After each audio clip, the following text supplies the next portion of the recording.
வந்தாச்சு. நான் விதக்ஷந்தா ஆர்த்தி படத்தில் ஒரு இம்பார்ட்டண்ட்டான ஒரு ஃபீமேல் கேரக்டர் ரொம்ப டிஃப்ரெண்ட்டாக இருக்கும். லுக் வைஸும் சரி, கேரக்டர் வைஸும் சரி ரொம்ப ரொம்ப வித்தியாசமாக இருக்கும். கதையோட ஒட்டி இருக்கும். கண்டிப்பாக எல்லாருக்குமே ரொம்ப கேள்வி கேட்கணும்.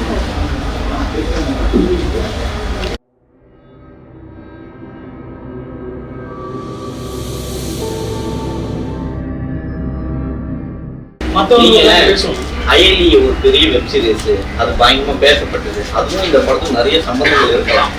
ஆனா அதுக்கப்புறம் காணுமே அப்படி எங்க அப்படின்னு பார்த்தா ஒரு சீரியல் உள்ள அடங்கிட்ட மாதிரி தெரியுது. சீரியல் போயிட்டு இதே மாதிரி இப்போ வெப் சீரிஸ் பண்ணிட்டு இருக்கேன். அண்ட் தமிழக ஒரு டேரக்டர் அவரோட ப்ராஜெக்ட் ஒன்று போயிட்டு இருக்கு. ஸோ படங்கள் வெப் சீரிஸ் எல்லாமே போயிட்டு இருக்கு. சீரியல்ங்கிறது வந்து என்னோட ஐடியாவே இல்லை. ஃபர்ஸ்ட் ஆஃப் ஆல் சேனல் சைடில் எனக்கு டேரக்ட் கால் வந்ததுனால மேமே பேசினாங்க. ஸோ மேம் பேசினதுனால அந்த ப்ராஜெக்ட் வந்து அவங்களுக்காக நான் 2 years மட்டும் பண்ணுற மாதிரியா அந்த மாதிரி தான் இருந்துச்சு. ஸோ அதனால தான் சீரியல் எடுத்தது. பட் அது எடுக்கிறதுக்கு முன்னாடியுமே நிறைய டேரக்டர்ஸ் கிட்ட வந்து எனக்கு தெரிஞ்ச டேரக்டர்ஸ் கிட்ட நான் டிஸ்கஸ் பண்ணேன்.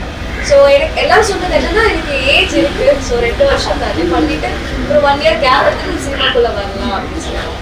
ஸோ அந்த வேறுபாடு நான் பார்க்கல. ஏன்னா எனக்கு சீரியல் பண்றதுனால சினிமானால பண்ண முடியாது அப்படிங்கிற ஒரு மித் இருந்துச்சு.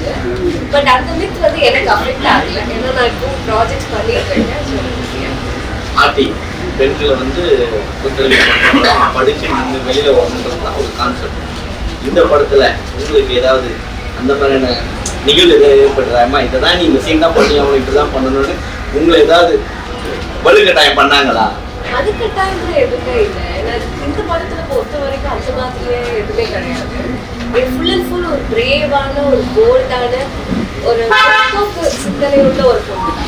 ஸோ அந்த கிராமத்திலே இருக்கிற ஒரு முற்போக்கு சிந்தனை உள்ள ஒரு பொண்ணு. எஜுகேஷனோட இம்பார்ட்டன்ட் அண்ட் அவளுக்கு இருக்கிற தைரியம், அந்த கதையோட ஒட்டி அந்த தைரியமான பொண்ணு எப்படி டிராவல் ஆகுறா அப்படிங்கிறது தான் அந்த கதையில அந்த கேரக்டர் பண்ணுவாங்க. உன்னுடைய தைரியம் எவ்வளவு? நீயே சுதந்திரமா வருங்கால கனவுல தேர்ந்தெடுக்க உரிமை வீட்டுல கொடுத்துருக்காங்களா?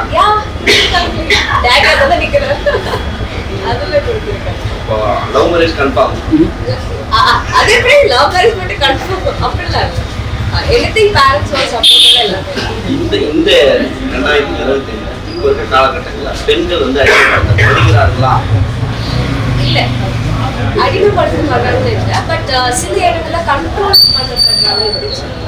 சம் கேர்ள்ஸ், சம் ஃபேமிலிஸும் சரி, சம் பேரண்ட்ஸும் சரி அப்படி பயத்தினால அவங்க குழந்தைகள்லாம் கண்ட்ரோலில் வச்சுக்கிறாங்க அப்படின்னு சொல்லலாம். பட் அது சில பேர், சில கேர்ள்ஸ் எல்லாமே அந்த கண்ட்ரோலையும் மீறி இல்லை இப்படி கிடையாது, வெளியே ஒரு உலகம் இருக்கு, இந்த மாதிரிலாம் நிறைய வாய்ப்புகள் இருக்கு அப்படின்னு பேரண்ட்ஸ் புரிய வச்சு நிறைய பேர் வெளியே சாதிச்சவங்களும் நிறைய பேர் இருக்காங்க.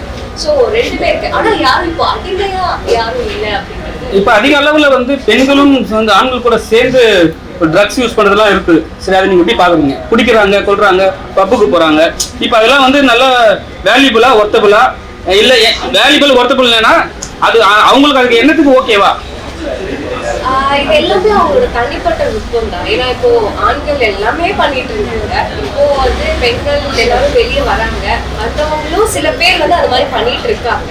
அது எல்லாமே அவங்களோட தனிப்பட்ட விருப்பம்னு சொல்லலாம். அவங்களோட நாலேஜ், அவங்களோட சர்க்கிள், அவங்களோட பழக்க வழக்கம், இது எல்லாமே தான் அவங்களோட தாட் டிசைன் பண்ணுறாங்க. அதை தாண்டி அவங்க வந்து நல்லா யோசிச்சு வெளியே வேர்ல்ட் பார்த்து நிறைய நாலேஜ் இருக்கு அப்படி இருந்திருந்தாங்கன்னா மேபி அவங்க ரூட் வேற விதமான ரூட் வந்து தேர்ந்தெடுத்துருக்கலாம். பட் இதெல்லாமே அவங்களோட தனிப்பட்ட விருப்பம். அவங்க கிட்ட போய் நம்ம வந்து எக்ஸ்பிளைன் பண்ண முடியாது. அவங்கள போய் நம்மளுக்கு பிடிச்சி வச்சுக்க முடியாது. நம்ம வேலை அது கிடையாது.